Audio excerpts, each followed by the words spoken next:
Reporters Sans Frontières has published its press freedom rankings for 2025, and the rankings range from Norway, Estonia and the Netherlands at the top to China, North Korea and Eritrea at the bottom.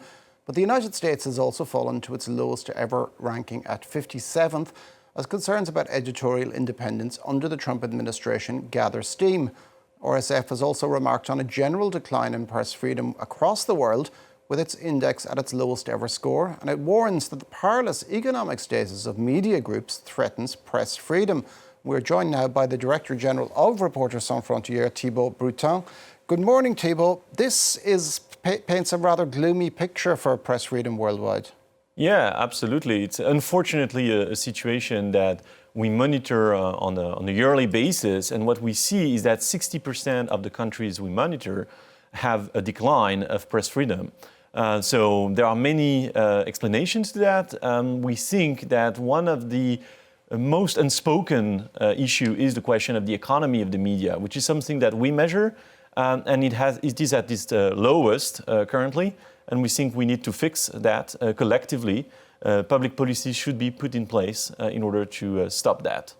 Now, with regard to the economy, obviously just the actual funding and falling advertising revenues are the main problems. But is there also perhaps the temptation to resort to artificial intelligence or other tools like that for journalists? Yes, and media outlets, news media outlets, are facing a competition with propaganda, with commercial content, with AI-generated content, and that is unfair. And we think the value, especially the value of advertising, has gone to other actors. So we need to restore a comparative advantage for doing journalism. Journalism is costly. It takes time, it takes energy, it takes people, and we need to make sure that it pays off at the end.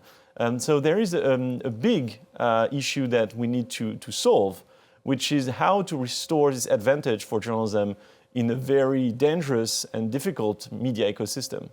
Now, the United States has seen a slight slide on last year, down to 57th in the press freedom rankings, and this is largely due to the environment under the Trump administration. Yeah, and also the preparatory, work that has been done to the press. It's obvious that there are two ways to see things. Trump has been elected because also there's a news desert in so many counties in the US, but also people are legitimately annoyed by the fact they don't feel that they're represented in the media in the United States. The attacks of the Trump administration against media in the US is also echoed by what they're doing to media abroad, and the cut of the funding of USAID, which was one of the main sources of funding for independent media and media in exile, is very dramatic. But we also see what they're doing to USAGM, the agency that is monitoring and supervising Voice of America or Radio Free Europe. This is a gift to dictators. This is something that Putin or Xi Jinping have dreamt of, but it's very likely that Donald Trump is going to offer that to them. And just speaking on that, does this decline in press freedom in the United States and also other Western democracies, does that sort of boost boost the countries in non-democratic societies, governments who perhaps maybe the eye has been taken off them, so to speak?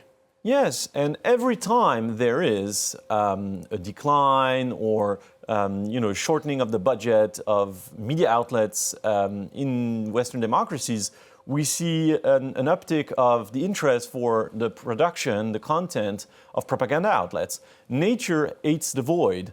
For example, I'm very afraid of what could happen for the 400 million of people that are watching Voice of America and Radio Free Europe.